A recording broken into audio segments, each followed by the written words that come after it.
10월 31일 법률방송 러투데이 시작하겠습니다. 첫 소식입니다. 이른바 박근혜 정부 문고리 3인방 가운데 이미 구속돼 재판을 받고 있는 정호성 전 비서관을 제외한 두 사람, 안봉근, 이재만 전 비서관이 오늘 검찰에 전격 체포됐습니다. 혐의는 일단 뇌물수수, 돈을 준 혐의를 받는 쪽은 국정원입니다. 이들이 국정원 특수활동비를 받아 썼다는 건데 검찰은 오늘 남재준, 이병기, 이병호 3명의 전직 국정원장과 조윤선 전 청와대 정무수석의 자택도 전격 압수수색했습니다. 장한지 기자입니다. 검찰 수사관에 의해 체포영장이 집행돼 서울중앙지검으로 압송된 안봉근 전 국정홍보비서관의 표정은 착잡해 보였습니다. 국정원 특활비 상납받은 것은 청와대 요구에 의한 것이었습니까? 수사의 성실히 임하겠습니다. 네, 특활비 상납 과정에서 박근혜 전 대통령 인지하고 있었죠. 한 말씀만 해주고 들어가시죠, 부사관님. 비슷한 시각 이재만 전 총무비서관도 검찰에 체포돼 압송됐습니다. 국정농단 수사에 그물망을 빠져나갔던 안봉근, 이재만 전 비서관, 이들이 검찰의 국정원 수사에 발목을 잡혔습니다. 안 전 비서관 등이 받고 있는 혐의는 특가법상 뇌물수수. 검찰은 박근혜 정권 4년간 국정원에서 청와대로 매년 10억 원씩 40억여 원의 특수활동비가 흘러갔고 안 전 비서관 등이 그 일부를 수수한 것으로 보고 있습니다. 검찰 관계자는 이에 대해 구체적인 액수를 밝힐 수는 없다면서도 이번 사안은 기본적으로 청와대 관계자들이 국정원 관계자들로부터 돈을 상납받은 것에 관한 뇌물 혐의 수사라고 말했습니다. 관련해서 검찰은 오늘 오전 박근혜 정부 당시 국정원장을 지낸 남재준, 이병기, 이병호 전 원장의 자택 등 10여 곳을 전격 압수수색했습니다. 압수수색 대상에는 청와대 정무수석을 지낸 조윤선 전 문체부 장관의 자택도 포함됐습니다.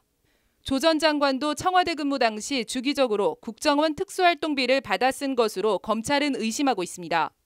국정원 특수활동비는 영수증 첨부는 물론 사용처를 밝히지 않아도 돼 검은 예산이라고 불리기도 하는 기밀 활동비입니다. 검찰은 박근혜 정부 국정원이 청와대에 상납한 특수활동비의 구체적인 규모와 경위 등도 조사한다는 방침입니다. 그간 수면 위로 드러나지 않았던 박근혜 정부 청와대와 국정원 최고위층의 추가 비리가 더 드러날지 주목됩니다.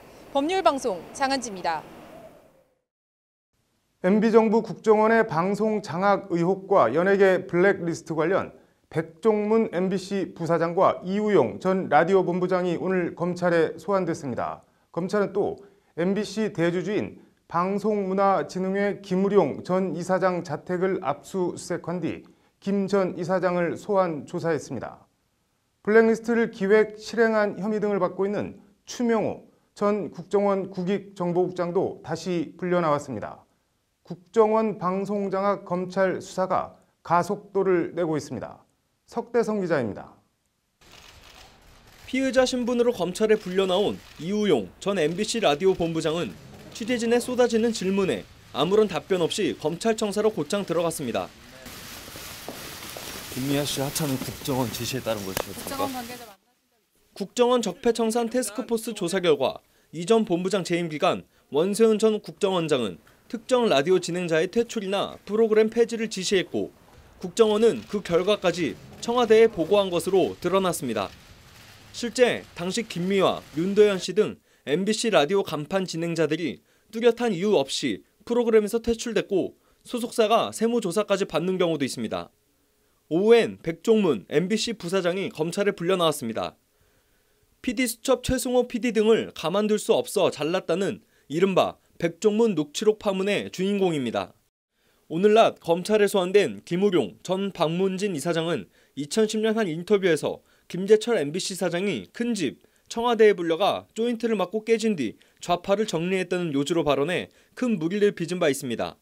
검찰은 김 전 이사장을 상대로 이른바 조인트 발언의 경위와 MBC 인사에 관여한 일이 있는지, 국정원의 지시가 있었는지 등을 추궁했습니다. 혐의가 어지럽게 얽혀있지만 본질은 권력을 쥔 사람들이 가진 권력을 남용해 국정을 농단했던 겁니다.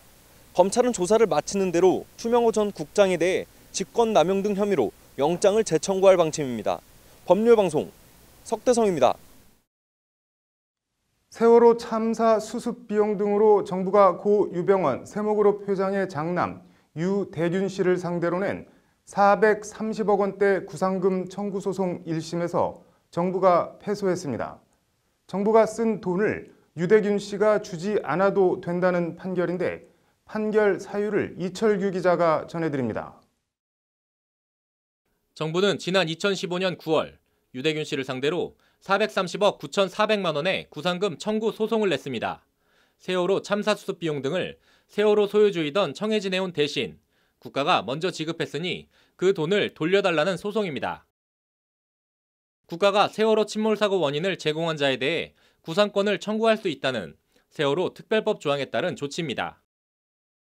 재판의 쟁점은 유대균 씨가 청해진해운의 지배주주로서 실질적인 영향력을 행사할 수 있는 위치에 있었느냐였는데 서울중앙지법 민사합의 18부는 오늘 유대균 씨와 세월호 침몰 사고 사이에 상당한 인과관계가 있다고 인정할 수 없다며 원고 패소 판결했습니다.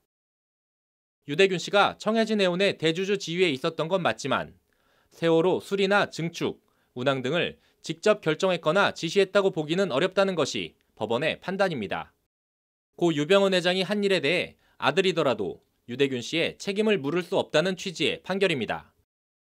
정부는 지난 2015년 8월 말 기준 세월호 참사 수습에 1,878억여 원을 지출했고 향후 확실히 지출할 것으로 예정된 돈까지 포함하면 4,389억여 원에 이릅니다. 정부는 오늘 소송 외에도 유대균 씨와 유섬나 씨 등 고 유병언 회장의 유족 등 7명을 채무자로 한 1,878억 원대 별도의 민사소송을 진행 중입니다. 법원은 오늘 판결은 이 별도의 민사소송과는 관련이 없다고 선을 그었습니다. 법률방송 이철규입니다.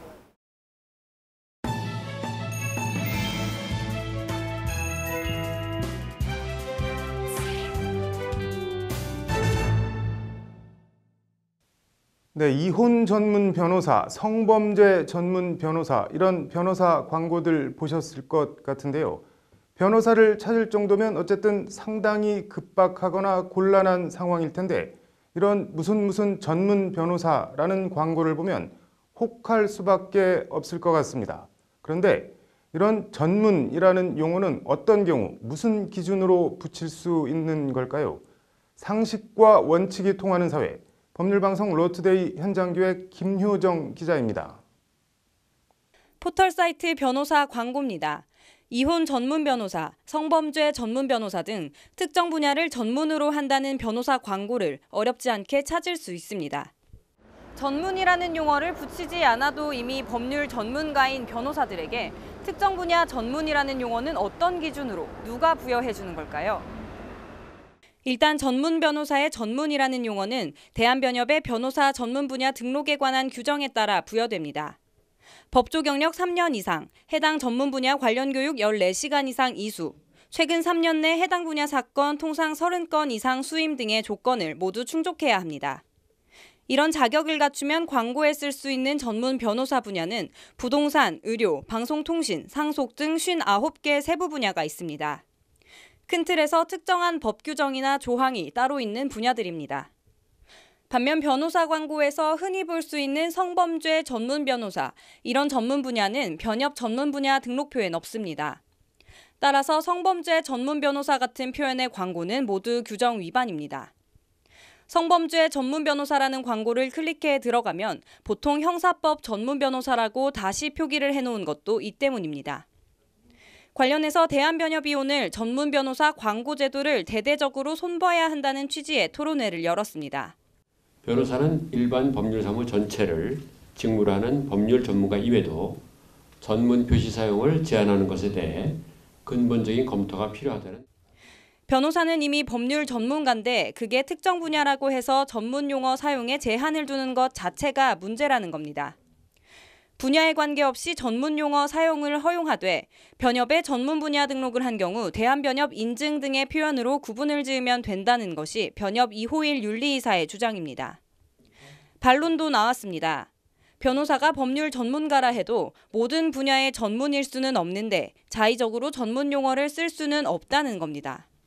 변협 신현호 광고심사위원은 의사 자격과 전문의 자격을 부여하는 법규가 다르듯 변호사법을 개정해 전문 변호사 제도를 도입하는 것이 바람직하다는 대안을 제시했습니다. 대한변협은 오늘 토론회에서 나온 여러 방안을 검토해 변호사 업무 광고 규정 및 전문 변호사 등록 제도를 개선할 방침입니다. 전문 변호사 등록과 광고 규정 등을 개선하더라도 그 기준은 공급자인 변호사가 아닌 법률 수요자이자 소비자가 돼야 할 것으로 보입니다. 법률방송 김효정입니다.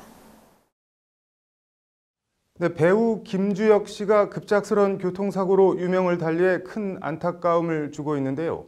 사고 양태가 통상의 교통사고와는 많이 달라서 사고 원인 등을 놓고 이런저런 추측과 논란이 일고 있습니다. 대한민국 최고의 교통전문 변호사죠. 한문철 변호사를 전화로 연결해 고 김주혁 씨 교통사고 원인 등에 대해 알아보겠습니다. 한 변호사님 안녕하세요. 몇 가지 좀 여쭤보겠습니다. 네네. 김주혁 씨 차 뒷차 블랙박스 동영상을 보면은 접촉 사고가 난 뒤에 갑자기 이렇게 앞으로 급가속을 하는데 급발진 같은 걸 의심해 볼 상황은 아닌가요? 이번 사고가 네. 김주혁 씨의 SUV 차량이 1차로에서 2차로로 나오면서 그랜저랑 부딪히고요. 네네. 그리고 길 가장자리 쪽으로 이제 이동하던 중에 예, 그것이 편도 6차로 도로인데요. 1차로에서 5차로까지 나왔습니다. 5차로까지 나와서 스는 듯 하다가 4차로 쪽에 있던 아까 그 그랜저를 또다시 치면서 출발하면서 치고 그리고 아주 빠르게 앞으로 가는데요. 네. 이번 사고가 급발진 가능성도 물론 있습니다. 하지만 네네. 그 SUV, 검정색 SUV 차량에 브레이크 등이 들어와 있지 않습니다. 브레이크 네. 등이 들어와 있지 않다는 걸 볼 때는 급발진이 아니라 엑셀레이터를 밟고 있던 것이 아닌가 그렇게 추정이 되는데요. 네. 그리고 또 핸들 조작을 거의 못하는 걸로 봐서 네. 급발진의 물론 가능성도 있습니다만은 그러나 그 네네. 가능성은 커 보이지는 않습니다. 네. 뭐 일각에서는 추돌 사고 김주혁 씨가 이렇게 가슴을 움켜잡고 있었다는 뭐 목격자 진술도 있는데 그래서 뭐 네. 심근경색 아니냐 이런 말도 나오고 있는데 어떻게 보시나요? 심근경색으로 인해서 의식을 잃고 네. 그래서 자동차를 제어하지 못했을 가능성이 상당히 있어 보입니다. 네. 순간적으로 심근경색으로 인해서 의식을 잃고 앞으로 쓰러지면서 네. 그러면서 몸에 경련이 일어나고 다리에 힘이 들어가서 엑셀레이터를 세게 밟은 게 아닌가. 네. 그렇다면 그 원인은 네. 심근경색으로 갑자기 이제 쉽게 얘기하면은 이제 심장마비죠. 심장마비로 네네네. 인해서 의식을 잃어서 네네. 그래서 엑셀레이터를 세게 밟고 앞으로 나가면서 그리고 또 이제 아파트 안쪽으로 굴러떨어진 네. 그렇게 연결됐을 가능성이 상당히 있어 보입니다. 네. 이렇게 뭐 주행 중이나 혹은 뭐 경미한 접촉 사고 같은 거 후에 뭐 심근경색 뭐 이렇게 차에 대해서 통제력을 잃는 사고가 종종 발생하기도 하나요? 매우 드물죠. 매우 네. 드물지만은 가끔 그런 사고들이 있습니다. 네. 우선 갑자기 심근경색으로 인해서 의식을 잃고 그리고 네네. 차량이 통제되지 않는 상태에서 가드레일을 뚫고 밑으로 이제 떨어지거나 또는 네. 옹벽을 들이받는 경우도 있고요. 예. 또 이 심근경색으로 인해서 앞에 주차돼 있던 트럭을 들이받고서 네. 아주 큰 사고로 이어지는 경우도 있고 지금 말씀드린 사례들은 전부 다 운전자가 사망한 사고였습니다. 아, 네. 뭐 어떻게 보면은 뭐 누구에게나 닥칠 수 있는 위험이기도 한데 이렇게 차량 운행을 하거나 아니면 사고 시 뭐 심근경색이나 이런 상황이 닥치면은 뭐 의식이 조금이라도 남아 있을 때 운전자 입장에서 할 수 있는 뭐 최소한의 안전 조치나 방법 이런 게 있다면 뭐 어떤 게 있을까요? 최대한 빨리 차를 멈춰야죠. 차를 멈춰야 네. 그래야 주변에 있는 사람들이 저 차 이상하네 그러면서 안을 보면 사람이 쓰러져 있네. 빨리 그 심폐소생술을 할 수 있고 또 119에 연락해서 골든타임 내 병원에 도착할 수 있겠죠. 네. 따라 차를 바로 멈추는 게 중요한데 네. 내가 시간이 조금 지나면은 완전 의식을 잃으니까 네. 느낌이 안 좋을 때 가능한 차를 세우고 그리고 네. 차가 앞으로 나가지 못하도록 키를 꽂는다든가 또는 주차 브레이크를 당겨 놓는다든가 네. 그런 조치들이 필요하겠습니다. 그렇겠네요. 뭐 김주혁 씨를 두고 하는 말은 아니지만 이렇게 뭐 심근경색 등 뭐 운전자 의사와 상관없이 뭐 어떤 불가항력적인 사유로 사고를 유발했을 경우에 법적인 책임은 어떻게 되나요? 우선 형사적으로는 본인이 네. 잘못한 게 아니라 순간적인 네네. 갑작스러운 그 이상으로 인해 생긴 것이기 때문에 네네. 만약에 사망하지 않았다 하더라도 형사처벌 대상은 아니고요. 네. 또 게다가 이번 사고에 있어서는 본인이 사망했기 때문에 공소권 없음이죠. 네네. 그러나 이 사고로 인해서 만약에 제3의 피해자가 있었다면 네. 그 피해자가 잘못이 전혀 없는 상황에서는 네. 100% 그 차의 보험사가 손해배상해줘야 됩니다. 네, 그렇군요. 네, 오늘 말씀 잘 들었습니다. 감사합니다. 네, 고맙습니다. 네. 네, 고 김주혁 씨 부검 결과 직접적인 사인은 일단 심근경색이 아닌 두부 손상, 그러니까 머리를 크게 다쳐서 사망한 것으로 밝혀졌는데요. 삼가 고인의 명복을 빕니다. 네, 이어서 법조계 소식 전해드리겠습니다. 법제처가 주최하는 제5회 아시아 법제 전문가 회의가 내일 오후 2시 서울 중구 밀레니엄 힐튼 서울호텔에서 열립니다. 한국과 동남아 국가연합 소속 회원국들이 재난 대응을 위한 안전관리 법제 연구를 주제로 관련 법제 현황을 살펴보고 발전 방향을 논의합니다. 대한변리사회는 오늘 한국특허전략개발원과 지식재산 인재 양성을 위한 업무 협약을 맺었다고 밝혔습니다.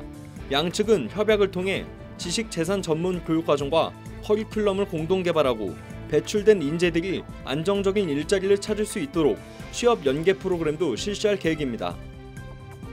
대법원은 오늘 공직선거 예비 후보자 등록 이후 보낸 문자 메시지는 지지를 호소하는 직접적인 내용이 포함 안 됐더라도 선거법 위반에 해당한다고 판결했습니다. 대법원 3부는 선거법 위반 등 혐의로 기소된 국민의당 전 예비후보 배모 씨에 대해 이같이 판결하고 사건을 파기환송했습니다. 대한변호사협회는 내일 법률서비스 보험 활성화 방안 토론회를 개최합니다. 각종 법적 분쟁이 증가하는 상황에서 적은 비용으로 국민의 법적 권리를 보호하는 방안 모색을 위해 마련된 이번 토론회에서는 법률서비스 보험이 변호사 배상 책임 보험과 어떻게 다른지 해외 사례와 국내 운영 현황 등을 살펴봅니다.